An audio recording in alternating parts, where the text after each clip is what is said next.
Hey guys, Monochrome here. Welcome back to my channel. If you're new here, welcome. Genuinely good to have you. Today, we're taking a look at something a little different. And I want to preface this review by saying that several days back, I was watching a video from a well-respected content creator on YouTube. And he was highlighting the true story of a retired, slightly elderly woman who decided she was going to hike the Appalachian Trail. Now, for those who have completed it, that is one heck of an accomplishment. That is a huge thing in life. That is a huge boost to ego, pride, sometimes just an absolute wonderful feeling of accomplishment for those who can pull it off. Here's the thing though, hiking the Appalachian Trail takes a ton of preparation, a ton of work. You're going to need the right gear and you're going to need a ton of knowledge. Ironically, this somewhat elderly woman's age was not the biggest issue that contributed, sadly, to her death. Yeah. She made pretty much all of the mistakes that you could make. And at the end of the video, the content creator said one mistake got her killed. Well, no, it wasn't one mistake. And I commented underneath that video, here's everything she did wrong. A, B, C, D, E, F, and J. I mean, her age was not the biggest issue. One of the big issues is that she had no clue how to read a compass. None. And she didn't bother learning. Now, here's the thing. Some of you guys are probably thinking, oh, she was on a trail. It's marked, it's designated, it's been that way for decades. This is an actual marked trail. Why would you need to know how to use a compass? Well, when you need to get off of the trail and hike quite a long way away because you need to use the toilet, and in the great outdoors, the toilet is a bush or a tree, you have to be able to get back to the trail. She wasn't able to. And yeah, she's gone now. Oh, she was full of confidence, enthusiasm. What she wasn't full of was knowledge and a ton of prep. She just wasn't. And it was a bunch of things that got her killed. And again, her age was not the biggest issue. So yes, it is important to know how to use a compass. Now, this particular one is the Cammenga Phosphorusent model J582. And right off the bat, guys, this thing looks like a cheap piece of junk. I'm not saying it is a cheap piece of junk, but when you look at this, especially in real life, how thin the strap is, how narrow the strap is, these lugs look like they're made of plastic, and they might actually be plastic. I think they are. The buckle, yeah, that's metal, but again, it looks like cheap plastic. I mean, this looks like a plastic housing for the compass itself. No, that's aluminum. And It just doesn't look very impressive at all. Here's the thing. This is made right here in the good old US of A. Yeah, this is not some cheap piece of Chinese junk selling for $1.99 at some random gas station outside a hiking trail. It's not. It looks like it. Yeah, I'm very sorry to Cammenga, but there is such a thing as being too pragmatic. And that's what this is. It looks like a cheap piece of junk, and I'm sorry, it feels like a cheap piece of junk. Yeah, it's not. It's not. Made right here in the good old US of A. And this, according to the company, is military issue. US military issue. Not joking. Now, obviously, not all of the branches of the US military, not every soldier is issued one of these. But yeah, my research did not uncover anything to the contrary. So even though this looks and feels like a cheap piece of junk, it's not. I'm just as surprised as you are when I first got it. I will say this though. This is not a primary main compass. It's not. The ones that are, those can be used for orienteering. Those have flat bases. They fit entirely in the palm of your hand, your entire hand.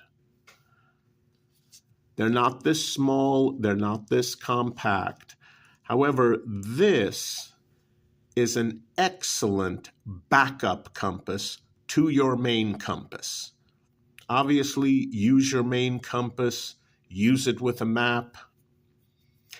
If you don't know what orienteering is, learn. Don't be like that poor, unfortunate retiree who didn't know how to use a compass and never bothered to learn. Because I don't care if you're on a trail. If you need to walk off that trail for any reason, including using nature's toilet,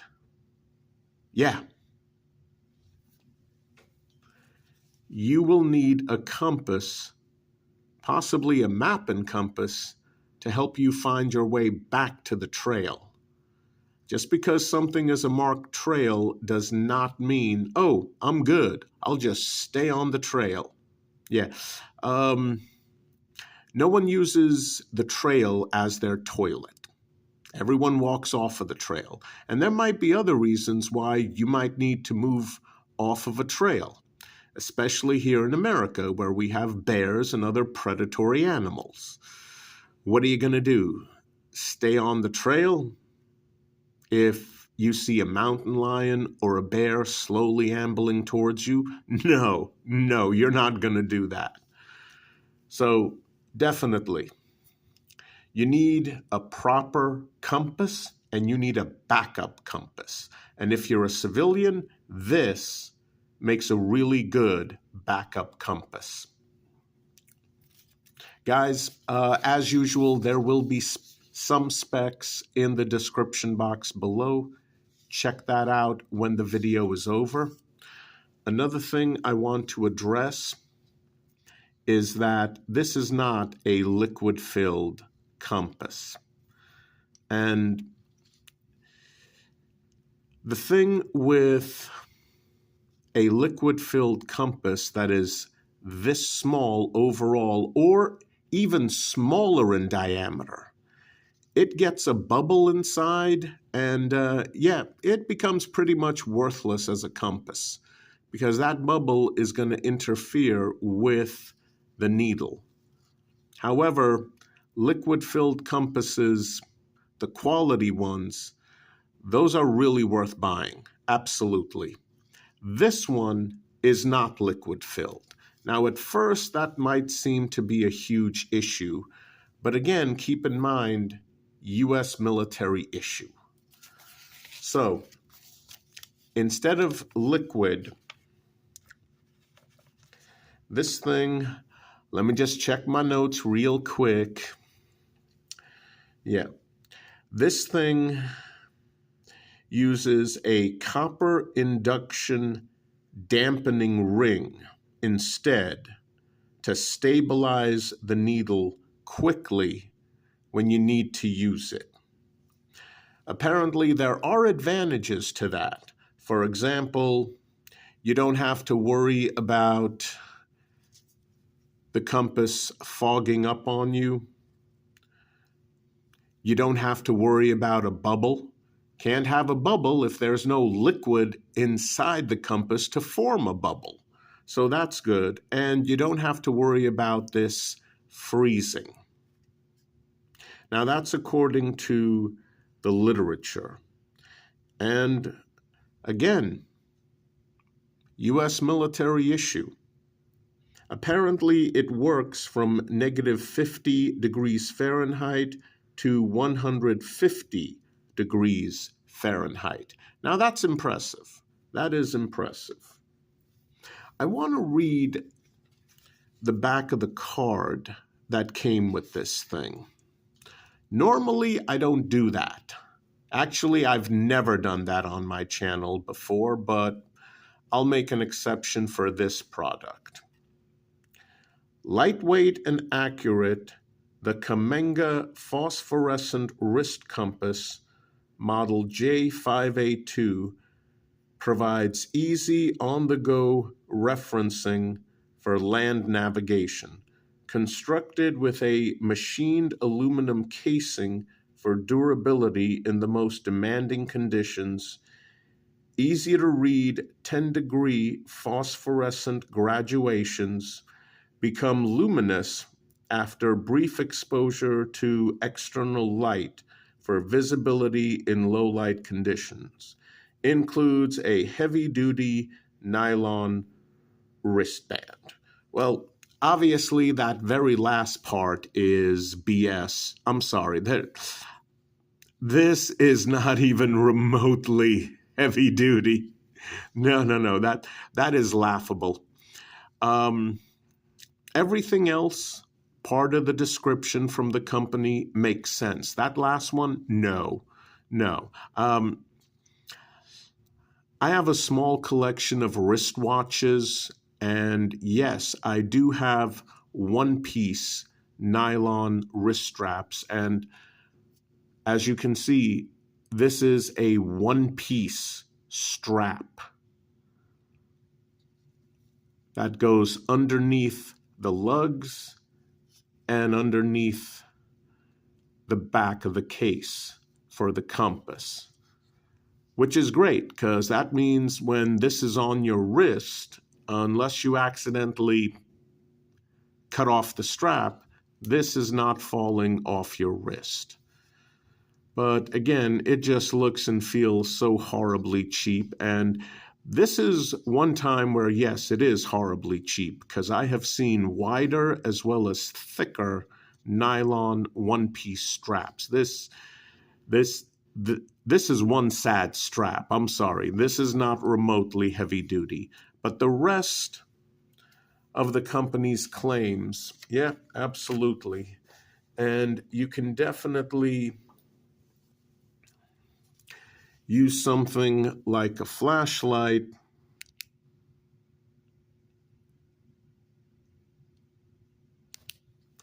and perhaps you can see that, yep, absolutely phosphorescent. Now, how well does this wrist compass work? Well, obviously I'm reviewing it, so I did test it out. Yes, very accurate indeed. Stand in a direction that you already know is either north, south, east, or west. Stand in that spot facing that direction, an already known direction to you, and use the wrist compass. This thing performed perfectly. I have zero complaints regarding its performance. This thing got the job done. Now, how tough is it in the great outdoors? No clue. There's no scratches. There's no wear and tear on the strap. I didn't go hardcore camping or hiking with this thing. Hey, just being honest. So I can't tell you how well this would hold up over an extended period of time in the great outdoors. But again, if you treat your gear with some respect, yeah, it'll treat you the same way. I'm not particularly brutal or harsh on my gear. There's no reason for me to do that. None. Yeah. This is not something I slammed onto the ground or, tossed down the Grand Canyon or anything like that. No. It's a wrist compass. Be realistic as to what you can expect from it. Be realistic. And again, this would make a fantastic backup compass to a main compass, one that's significantly bigger and takes up most of the space in the palm of your hand. But as a backup, yeah, absolutely fantastic. Would I EDC this? No. No, there's really no reason to. And I'm sure some of you will say, well, I've got a smartwatch, or, well, I've got a certain G-Shock model, compass feature. Hey, I'm good. Well, guess what? There's only 4 G-Shock models that have USN numbers for the military. And there is no smartwatch that can compete with a good, old-fashioned, proper, dedicated compass like this one. So, yeah, even though I wouldn't EDC this, if you're going on a hiking trip or camping trip, you're going to want to wear this on your wrist, because heaven forbid something happens to your main compass, you better have a backup. And if your backup is on your other wrist, yeah.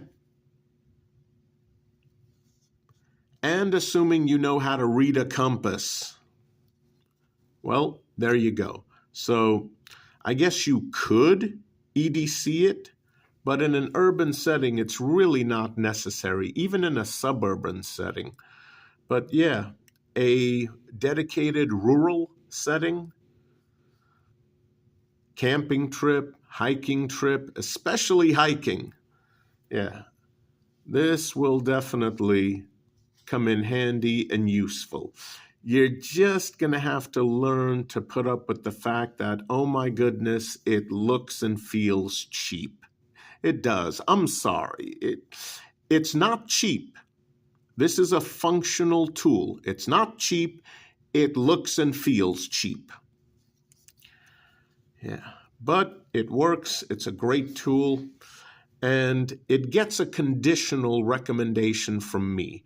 Not as a regular EDC item in an urban or suburban setting, rural setting, going out on trails, hiking, yes, absolutely. Definitely worth it. Guys, I hope you enjoyed the video. Please stay safe out there. And for heaven's sake, if you're going to do something like hike the Appalachian Trail, prepare. Talk to your doctor. Make sure you are physically able to. Make sure you have the right pack, the right gear, the right knowledge. And oh my goodness, if you don't know how to use a compass, a basic outdoor tool, I'd say, yeah, don't go on the Appalachian Trail. Don't go on most trails. Maybe a beginner trail, and make sure you have other people with you. Guys, that's it for today. Please stay safe out there. Take care.